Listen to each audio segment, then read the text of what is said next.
So 2 sons. The first one said, no, I won't. But then he did it.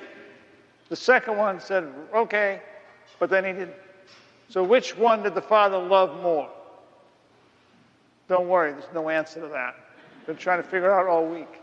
Because that's not the point that Jesus is bringing us to. He wants us to see a bit more about our relationship with him. So let's see what we can learn from both angles. From the point of view of what the Father shows us about God the Father, and then from the point of view of what the 2 sons show us about our relationship with God.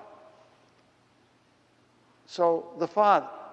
The Father shows us that God is trusting, that he asks that we do his will and then waits for us to do it. It shows us that God is accepting. Even the second son didn't get the father upset. He just waited for him to change his mind. God always gives us another chance. The Father shows us that God, our God, is a God of second chances. Always gives us more of an opportunity to do his will.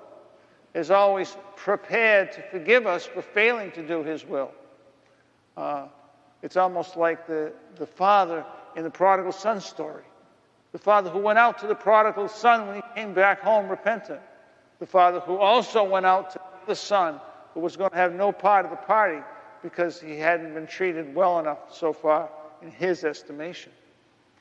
The Father, our God, is accepting, is trusting, gives us another chance, but also challenges us. And this is where the relationship of the 2 sons with the Father might help us a little bit. The Father, our God, challenges us to change, and that's possible. A change of heart is possible, but it has to be matched by a change in action. What we do has to reflect what's in our hearts. What we do has to equal what we say. That they should match. And that didn't happen in the 2 sons. One son said no and went. One son said okay but didn't. Which one did the right? The important thing is to take the opportunity to make the change. The power and the strength of God's love for us is well illustrated in that beautiful second reading from the letter of Paul to the Philippians that we just had read.